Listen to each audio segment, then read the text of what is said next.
Top 10 des pays les plus développés d'Afrique de l'Ouest en 2020. Le numéro 10, le Togo, avec un produit intérieur brut estimé à 6 milliards de dollars, pour une population estimée à 7,4 millions d'habitants, le Togo qui enregistre donc un PIB par habitant de 672 dollars. Les investissements en infrastructures énergétiques et de transport ont fait passer le taux d'investissement de 12% à 26% du PIB sur la période 2012-2015, et impulsé une croissance économique estimée à 5,1% pour 2020.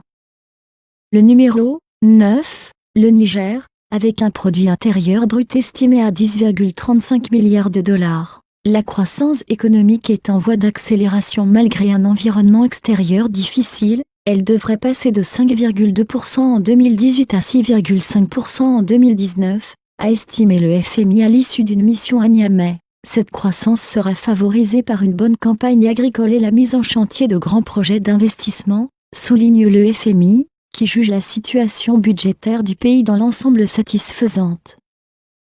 Le numéro 8, la Guinée-Conakry, avec un produit intérieur brut estimé à 14,40 milliards de dollars. Avec un PIB par tête de 878,60 dollars, la croissance économique de la Guinée est restée constante grâce aux réformes portant sur l'amélioration de l'environnement des affaires. La croissance du PIB réel est estimée à 6,2% pour 2019, 6,0% en 2018. La contribution du secteur tertiaire à la croissance, amélioration du trafic du port de Conakry, croissance de la téléphonie, et exploitation de nouveaux complexes hôteliers, était de 3,6 points en 2018, celle du secteur primaire de 0,7 points, et celle du secondaire de 1,7 points. Le numéro 7, Bénin, avec un produit intérieur brut estimé à 15,48 milliards de dollars, et un PIB par habitant de 901,54 dollars. La croissance économique au Bénin reste robuste, estimée à 6,7% pour 2019, en partie grâce à la hausse des investissements publics qui sont passés de 21% du PIB en 2016 à 29,6% en 2019. Du côté de l'offre, la croissance est imputable à la performance du secteur agricole, en tête duquel se trouve le coton dont la production est passée de 269 222 tonnes en 2016 à 726 831 en 2019, à la vitalité du secteur des bâtiments et travaux publics, au regain d'activité de l'agro-industrie, et au dynamisme du port de Cotonou.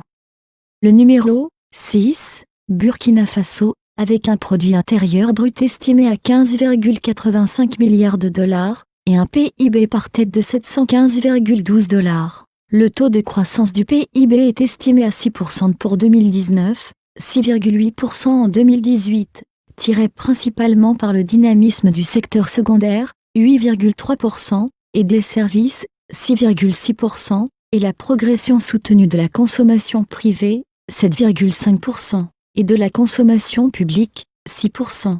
Les autorités ont engagé des actions dans le secteur agricole avec l'aménagement de 25 000 hectares de périmètre irrigué en 2019-2020, la fourniture aux producteurs de 150 000 équipements à traction animale, et la réalisation d'une unité de montage de tracteurs et de motoculteurs.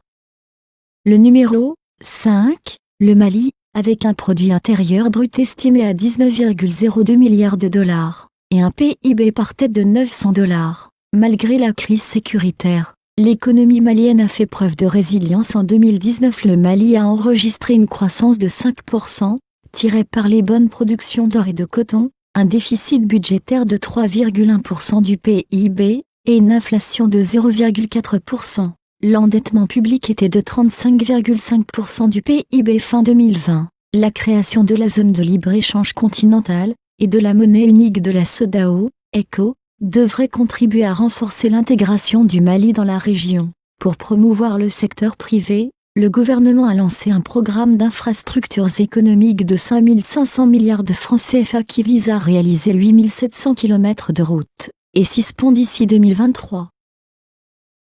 Le numéro 4, le Sénégal, avec un produit intérieur brut estimé à 25,77 milliards de dollars, et un PIB par habitant de 1521,95 $. La croissance du PIB réel s'est maintenue au-dessus de 6% depuis 2015 sous l'impulsion du plan Sénégal émergent 2014-2018. La croissance, de 6,7% en 2018, a glissé à 6,8% en 2020. Les investissements publics dans les infrastructures, l'agriculture et l'énergie ont maintenu le déficit budgétaire à 3,8% du PIB en 2019 et 2020, au-delà du seuil de convergence de l'UEMOA de 3%. Étant donné la faiblesse de la pression fiscale, 15% du PIB, et de l'épargne intérieure, ce déficit a été financé en partie par les emprunts extérieurs, qui ont fait remonter la dette publique à 54,7% du PIB en 2018 contre 47,7% en 2017. L'inflation en 2020 est restée très faible, à 0,5% en 2020. Le numéro 3, la Côte d'Ivoire, avec un produit intérieur brut estimé à 48,35 milliards de $, et un PIB par habitant de 1715,53 $.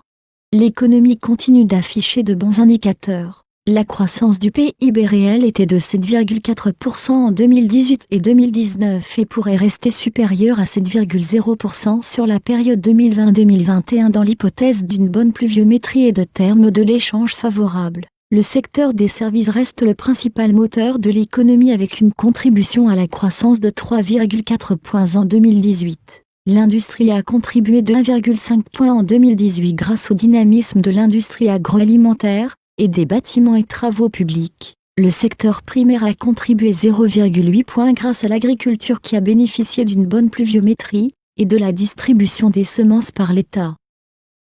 Le numéro 2, le Ghana, avec un produit intérieur brut estimé à 69,76 milliards de $. L'économie du Ghana a poursuivi son expansion en 2020 avec une croissance du produit intérieur brut, PIB, estimé à 7,1%. Depuis 2017, un fort élan de croissance a continuellement placé le Ghana parmi les 10 pays africains à la croissance économique la plus rapide. Les progrès dans l'environnement macroéconomique ont été accompagnés d'une expansion de la demande nationale due à une augmentation de la consommation privée. Le secteur industriel, avec une croissance annuelle moyenne supérieure à 10%, a été un facteur essentiel de croissance dans les 3 années qui ont précédé 2020. Le déficit fiscal s'est un peu amélioré, passant de 3,5% du PIB en 2018 à 3,4% en 2020. Néanmoins le déficit de la balance courante est passé de 3,1% à 3,5% du PIB, avec les flux nets du compte de revenus l'emportant, sur les gains de la balance commerciale. Le numéro 1, le Nigeria, avec un produit intérieur brut estimé à 494,83 milliards de $, et un PIB par habitant de 2028,18 $.